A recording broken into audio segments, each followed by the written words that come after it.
Namaskaram. Have you ever wanted something so badly? You gave it your all, but still, something just holds you back. You make a little progress, but somehow there's always a hurdle in the way? Or progress is just painfully slow. Many people go through their life this way, ending up sort of frustrated and stuck without knowing why. Recently, I watched a well known, highly successful business mentor share for the first time a secret practice that she's been doing for years. On certain days, when the planets align in a particular way, she burns Palo Santo, meditates, and seeks blessings for what she wants to create in the world. So she was saying it's not all about hard work, it's also about aligning your energy with the universe and manifesting it. And she added that most of her colleagues, who are top entrepreneurs all around the world, believe the same thing. Wait, what?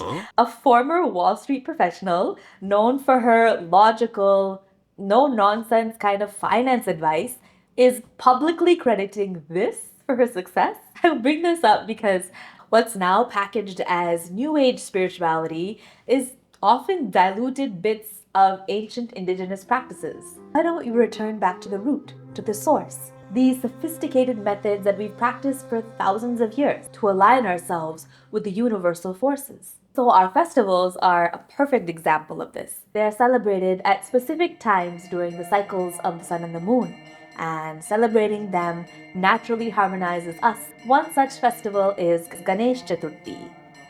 Ganesha, Ganapati, Mahaganapati, widely known but often misunderstood. As a child, all I knew about him was the elephant-headed god. The first dance that I'd learned and performed when I was like 5 years old was for him. So that's all I really knew for most of my life. Later, I came across Acharya Sri Kumarji's writings online. And I learned that Ganapati is not really that cute elephant god that we see in cartoons. He's the great Deva who removes obstacles. He stabilizes the Mooladhara chakra. He removes lethargy and karmic blocks, opening the path for success. He also provides access to all the Devatas, so he's worshipped across all the Sampradayas. The Chaturthi actually occurs every month on the fourth day of the lunar cycle. The most important Chaturthi of the year is in Bhadrapada, after the Purnami or the full moon around August-September, which is Ganesha's birthday. So how to celebrate Ganesh Chaturthi from your home, wherever you are? First, we create or we get a Ganesha form from any trained artisan. I made a Ganapati using terracotta-based clay from a local craft store. The bhava or feeling when creating it is important. We mix our positivity and longing for Ganesha's presence in our life.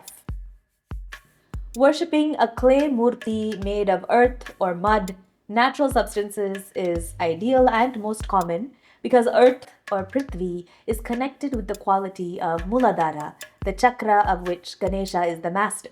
Also, natural earthy materials are eco-friendly, and they can easily absorb the prana or the positive energy that is generated during the pujas.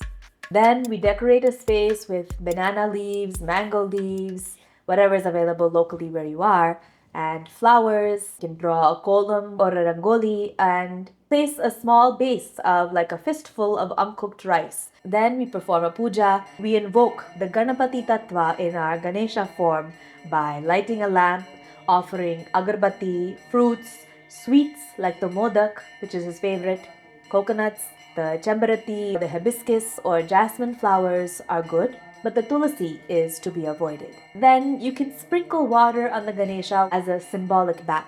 We can chant any Ganesha shloka or Om Shri Ganeshaya Namaha 108 times. You can sing his bhajans and read his stories to reflect on his qualities. We continue this puja every day, and doing it together as a family brings harmony in the home. Finally, on the chosen day, we finally carry our Ganesha form to a water body for Visarjan. Growing up, I used to attend the Balbihar classes on the weekends. And so I remember the feeling of cool clay as we made little Ganeshas together, Then we did a small puja and we all together carried our Ganesha to the nearby lake for a Visarjan. I didn't understand, why are we drowning our Ganesha? And I think many children wonder this too. You see these videos of kids like hugging their Ganesha, not wanting to let him go, because it's hard to let go of something that we've created, we've loved, we've fed, bathed, danced with him, sang with him.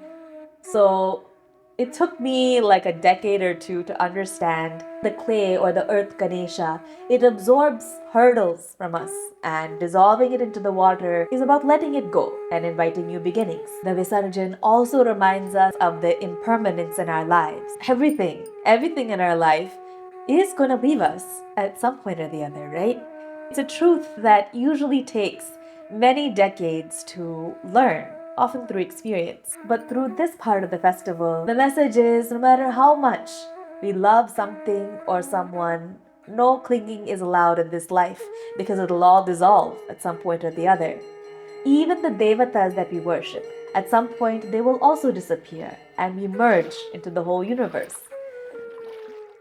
Even outside of the festival season, one thing we're taught to do from a young age in the homes is to invoke Ganesha before stepping out for the day. We chant a shloka while seeing his form, then we sit with our eyes closed, visualize Ganesha's form in detail, and then whisper your desire into his left ear every day. This conscious desire is called a Sankalpa, intention that's made with your whole heart. We align that decision with the cosmic forces so that it can take root. Our devatas are not seen as symbolic. They're seen as living beings who respond to our call if we learn how to make the call in the proper way. Mantra, sound; yantra, geometric forms; and tantra, sacred techniques to bring or invoke the devatas, become a living presence in our life, not just a storybook character or a symbol. You don't have to believe or disbelieve. All that matters is the impact that these practices have in your life. So why not try them sincerely for a few weeks or months? And if you see a positive change, there's your proof that there's actually something to it. Once a practice goes deep enough, the overwhelming depth brings a new freedom to pursue our life goals and enjoy the fruits of success. If you are serious about moving forward in any area of life, maybe this Ganesh Chaturthi is your chance for a fresh beginning or to turn a new leaf. Wishing you a blessed Ganesh Chaturthi. Namaskaram.